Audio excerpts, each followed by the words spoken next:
Good evening, everyone. This is day 91 of growing vegetables in Canada outdoors. As my daughter and I transition from the indoor grow season to getting all of our stuff outdoors organically right through the Canadian summer. For day 91 nighttime, let's take a quick gander. So as we start out in our temperature controlled greenhouse that is going to be running right through the winter here in Simcoe, Ontario, we get pretty cold winters here, so we're excited. This is our first time to do this. We are building something tomorrow that's going to go around this with a thick plastic and a separate door. So if you haven't yet, hit that follow button if you want to follow along for our journey. Right in front of us, we have international tomatoes from Germany and Italy, which the plants are completely filled all over, and they are looking great.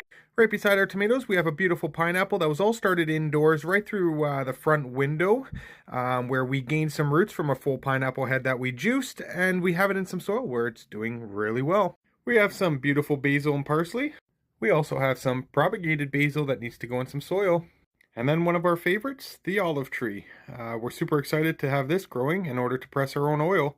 Let's take a gander at the plants outside.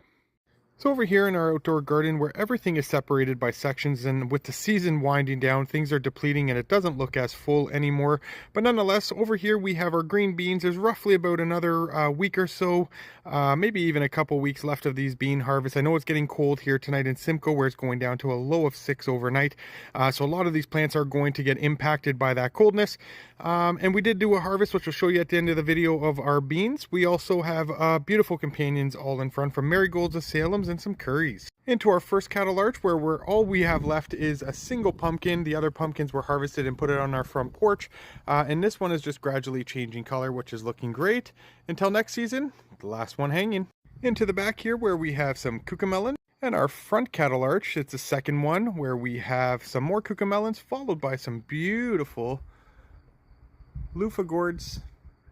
This part of the garden, where we have some Jamaican callaloo and some corn. The corn is done for the season. The callaloo, we are going to do another big harvest on this just before, probably in October here.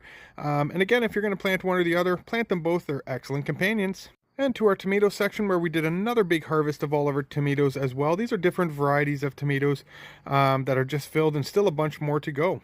Over to our pepper section, where we also did another harvest from our peppers, which again, stay tuned to the end of the video to see that harvest. But over here we have some chilies.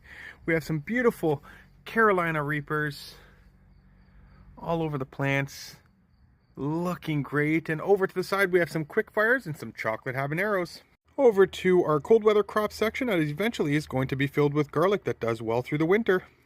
So thank you so much, everyone, for tuning in for day 91. My daughter and I truly appreciate all the support. And if you haven't yet, check out our website at Canadian Veggies.